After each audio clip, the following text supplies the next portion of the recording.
सुप्रभात विद्यार्थियों, मैं सुमन आपकी हिंदी की अध्यापिका आज फिर आप सबके समक्ष प्रस्तुत हुई हूँ एक नए अध्याय के साथ।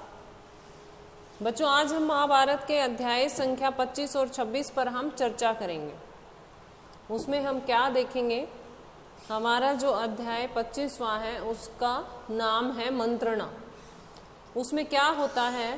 पांडव अज्ञातवास को छोड़कर, जैसे ही पांडवों की अज्ञातवास की अवधि समाप्त होती है तो वो विराट राज को छोड़कर उसी के राज्य में स्थित उपलव्य नामक नगर में जाकर रहने लगते हैं।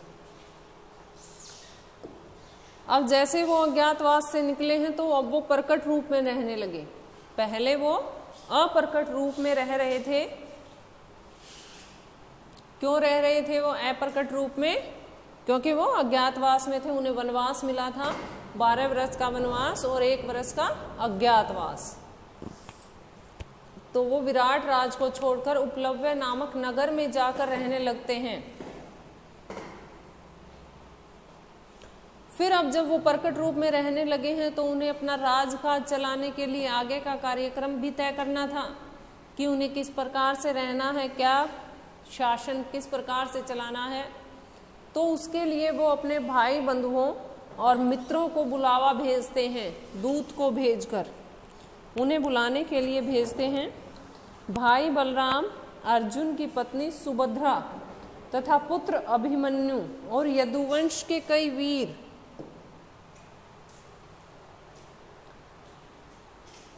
उन वीरों को लेकर और उनके साथ श्री कृष्ण उपलव्य आ पहुंचते हैं। कौन कौन आते हैं? बलराम,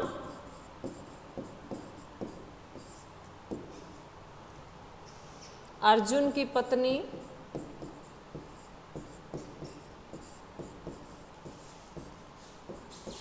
कौन थी? अर्जुन की पत्नी सुभद्रा,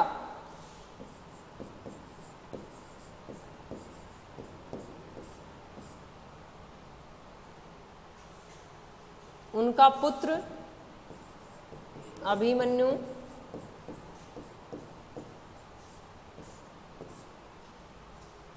किसके साथ आते हैं वो? और यदुवंश के कई वीर,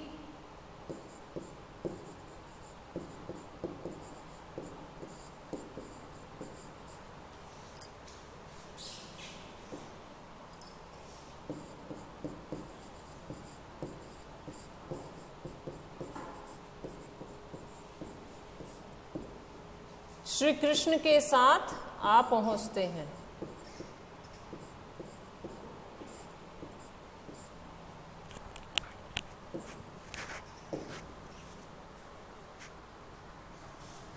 वो अपने अपने रथों पर चढ़कर उपलव्य आ जाते हैं।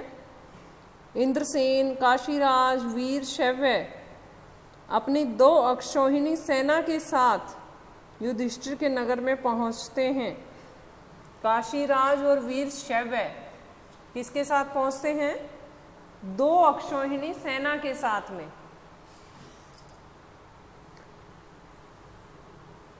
उनके साथ शिखंडी, द्रौपदी का भाई धृष्टद्युम्न और द्रौपदी के पुत्र भी थे।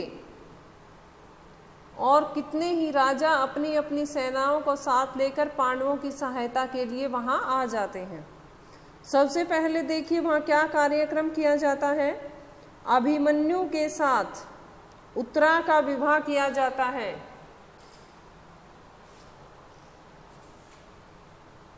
इसके बाद विराट राज के सभा में सभी आगंतुक राजा मंत्रणा के लिए इकट्ठे होते हैं।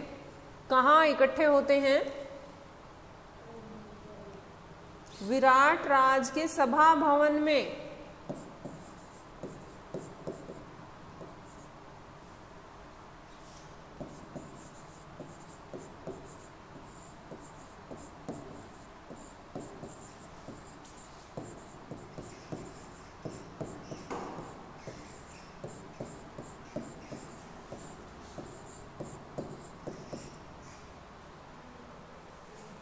किसके लिए? मंत्रणा हेतु।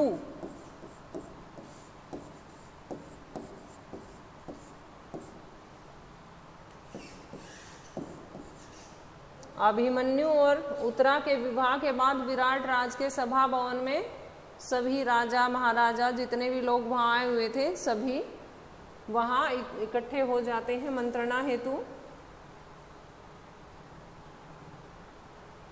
विराट के जो पास हैं, विराट के सबसे अधिक नजदीक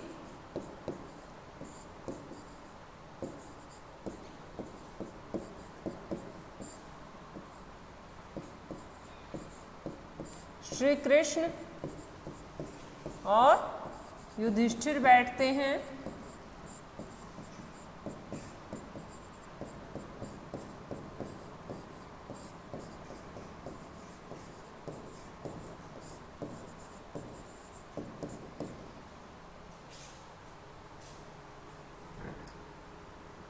और सभी अपने अपने आसन पर बैठ जाते हैं। तब श्री कृष्ण उठते हैं और बोलते हैं, सम्माननीय बंधुओं और मित्रों, आज हम यहाँ इसलिए इकट्ठे हुए हैं कि हम कुछ ऐसे उपाय सोचें, ऐसी तरकीब सोचें, इस प्रकार से चलें जो युधिष्ठिर और राजा दुर्योधन के लिए, दोनों के लिए ही। देखिए श्री कृष्ण दोनों पक्षों के फायदे की, दोनों के लाभ की बातें कर रहे हैं कि जो युधिष्ठिर और दुर्योधन दोनों के लिए ही लाभप्रद भी हों और न्यायोचित भी हों।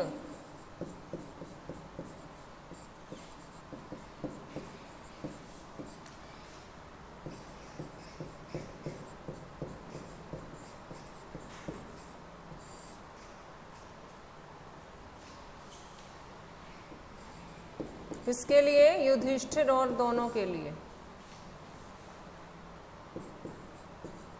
युधिष्ठिर और दुर्योधन,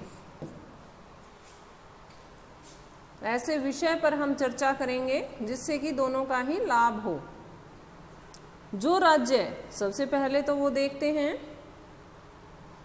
जो राज्य युधिष्ठिर से छीना गया है वह उनको वापस मिलना चाहिए, जिससे कि पांडव जो उग्र हो रहे हैं वो शांत हो जाएं।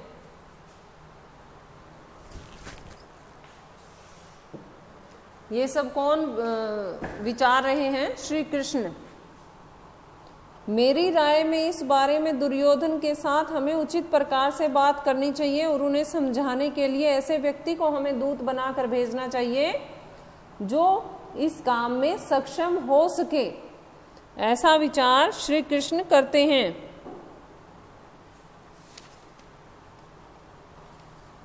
इस पर बलराम बोलते हैं, कृष्ण ने जो सलाह दी है वह मुझे न्यायोचित लगती है। कृष्ण क्या करते हैं, बलराम क्या करते हैं? श्री कृष्ण की बात का समर्थन करते हैं कि जो कुछ श्री कृष्ण कह रहे हैं वो मुझे भी अच्छा लगा, सही लगा, उचित लगा। आप लोग जानते हैं कि कुंती के पुत्रों को आधा राज्य मिला था, आधा राज्य मिला था, लेकिन वो भी उनके पास नहीं रहा। क्यों? क्योंकि उसे भी वो जुए में गंवा बैठे थे, हार गए थे। अब वो लोग उसे अपने आधे राज्य को ही, पूरा ना सही कम से कम आधा राज्य ही मिल जाए, उसे वो फिर से प्राप्त करना चाहते हैं। अगर मिल जाए तो अच्छा है, नहीं मिल जाए या तो वो शांतिपूर्ण ढंग से मिल जाए, नहीं तो इसके लिए वो युद्ध करने को भी तैयार हैं। और अगर वो शांतिपूर्ण ढंग से मिल जाएगा तो प्रजाजनों की भी भलाई होगी और दुर्योधन और युधिष्ठिर पांडवों का भी भला होगा, किसी का कोई नुकसान नहीं हो पाएगा। बलराम के कहने की बात का जो सार था वो यही था बच्चों। युधिष्ठिर जानबूझकर अपनी इच्छा से जुआ खेलने के लिए गए थे, लेकिन उसमें वो अपना राज्य गंवा बैठे थे।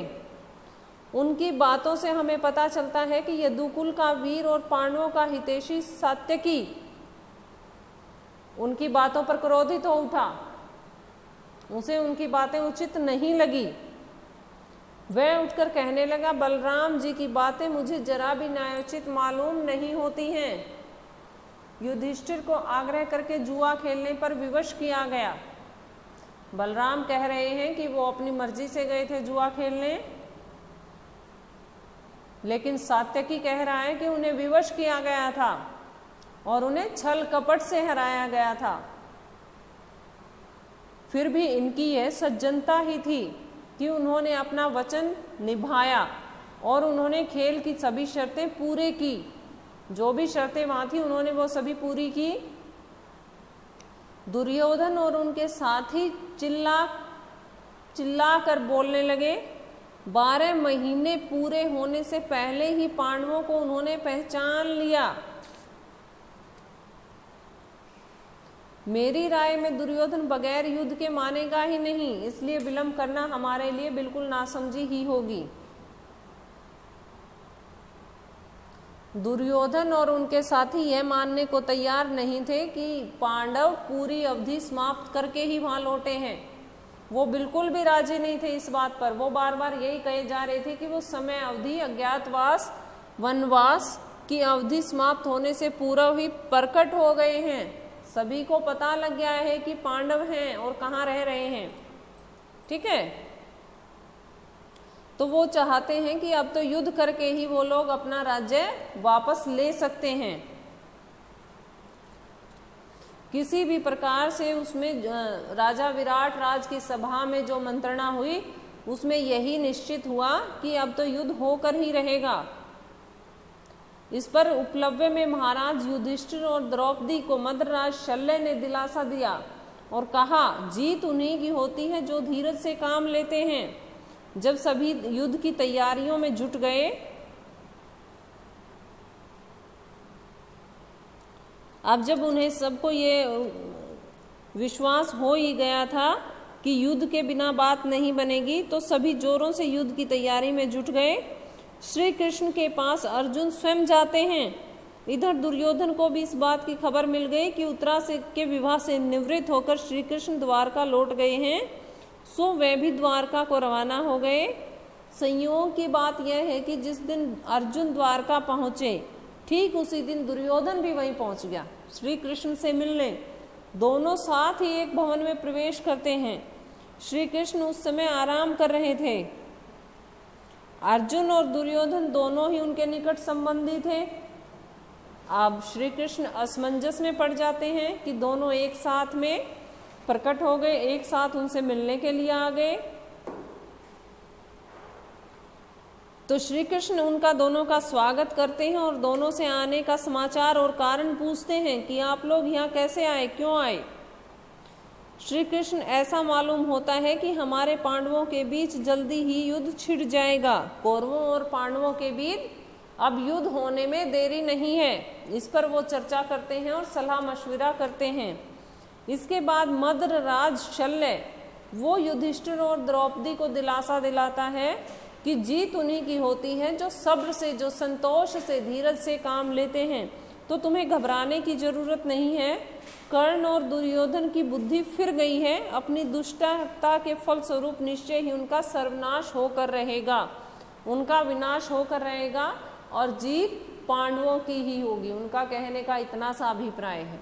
अब आगे जब युद्ध होगा तो उसमें हम देखते हैं कि जीत किसकी होती है। ठीक है, हमारा ये 25वां अध्याय यहाँ समाप्त होता है। अब हम 26वां देखते हैं, राजदूत संजय। इसमें क्या है, उपलब्ध नगर में जब पांडव रह रहे थे तो अपने मित्र राजाओं को दूतों द्वारा संदेश भिजवाते हैं और 7 अक्षौहिणी सेना को एकत्रित करके चल पड़ते हैं। किसके लिए? युद्ध के लिए।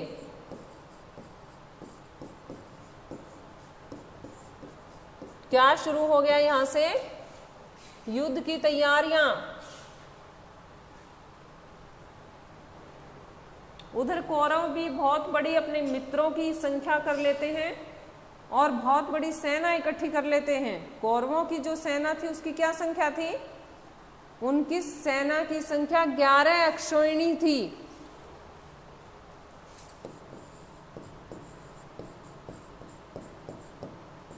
कौरवों की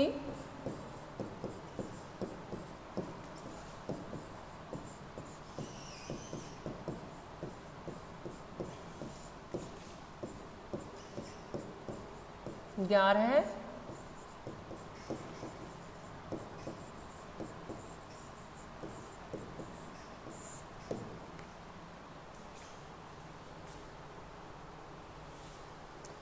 अक्षौहिणी सेना लेकर कौरव चल पड़ते हैं। पांचाल नरेश के पुरोहित जो युधिष्ठिर की ओर से राजदूत बनकर हस्तिनापुर गए थे, निश्चित समय पर धृतराष्ट्र की राजसभा में पहुंचते हैं। यथाविधि उनसे कुशल समाचार पूछा जाता है।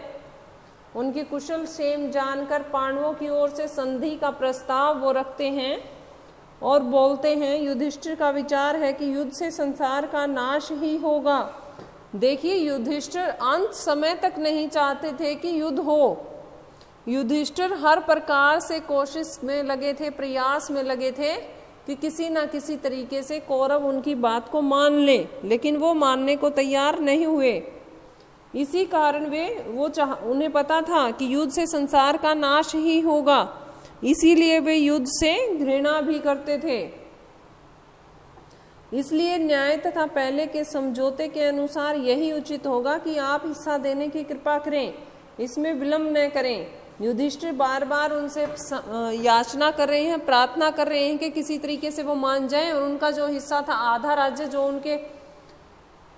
उनके हिस्से में था, वो उन्हें बिना युद्ध के लौटा दें, बिना देरी किए। लेकिन वो नहीं माने।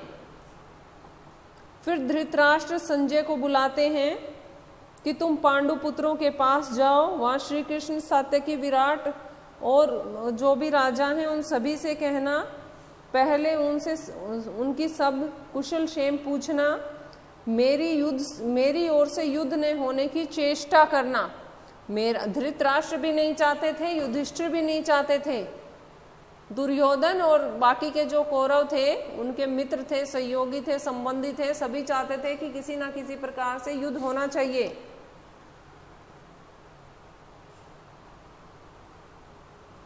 संजय की बातें सुनकर युधिष्ठिर बहुत खुश होते हैं। संजय क्या कहते हैं उन्हें? संजय राजदूत के रूप में उनके पास जाते हैं और बताते हैं कि धृतराष्ट्र नहीं चाहते कि युद्ध हो। इस पर युधिष्ठिर बहुत खुश होते हैं और बताते हैं कि मैं तो स्वयं भी यही चाहता था कि मैं संधि करने को तैयार हूं, मेरा भी युद्ध करने का कोई विचार नहीं है। श्री कृष्ण बोल पड़ते हैं, मैं स्वयं हस्तिनापुर जाना उचित समझता हूं। मेरी भी यही इच्छा है कि कौरवों से किसी ना किसी प्रकार से संधि हो जाए, वो संधि के लिए राजी हो जाएं। संजय के कहने पर भीष्म दुर्योधन को बार बार समझाते हैं। जब संजय को लगा कि अब किसी भी प्रकार से बात नहीं बन रही है, तो वो पितामह भीष्म से भी कहते हैं कि आप ही किसी ना किसी प्रकार से दुर्योधन को मना लीजिए, हो सकता है वो आपकी ही बात मान जाए। तो भीष्म दुर्योधन को दोबारा समझाने के बाद धृतराष्ट्र से बोलते हैं, राजन, कर्ण बार बार यही दम भर रहा है कि खत्म कर डालूंगा, किंतु मैं कहता हूं कि पांडवों की शक्ति का 16वां हिस्सा भी उसमें नहीं है। तुम्हारा पुत्र उसी के कहे में चलता है और अपने नाश का आप ही आयोजन कर रहा है। देखिए, कर्ण भी बिना बुद्धि की बातें कर रहा था। कर्ण भी बोले जा रहा था कि मैं सभी को एक साथ ही नष्ट कर डालूंगा, किसी को जिंदा नहीं छोड़ूंगा। सभी लोग बार बार कोशिश में लगे हैं, प्रयास में लगे हैं कि किसी ना किसी तरीके से युद्ध न हो। इधर संजय के उपलब्ध से रवाना हो जाने के बाद युधिष्ठिर श्री कृष्ण से बोले, वासुदेव, संजय तो महाराज धृतराष्ट्र के मानो दूसरे प्राण हैं। उनकी बातों से मुझे महाराज के मन की बात स्पष्ट रूप से मालूम हो गई है कि महाराज धृतराष्ट्र जो हैं वो भी युद्ध नहीं चाहते हैं। मैंने तो कहला भेजा कि मैं तो केवल 5 गांवों से ही संतोष कर लूंगा। देखिए, युधिष्ठिर कहाँ तक भी राजी हो जाते हैं कि मुझे सिर्फ अगर 5 गांव भी मिल जाए ना तो मैं उसमें भी संतोष कर लूंगा। लेकिन फिर भी दुर्योधन किसी भी प्रकार से उनकी बातें न मानने को तैयार है और युद्ध के लिए ही प्रयासरत है। इसी के साथ हमारा ये 26वां अध्याय राजदूत संजय समाप्त होता है। मैं आशा करती हूँ कि आप सभी को इसकी व्याख्या जो है अच्छी प्रकार से समझ में आई होगी।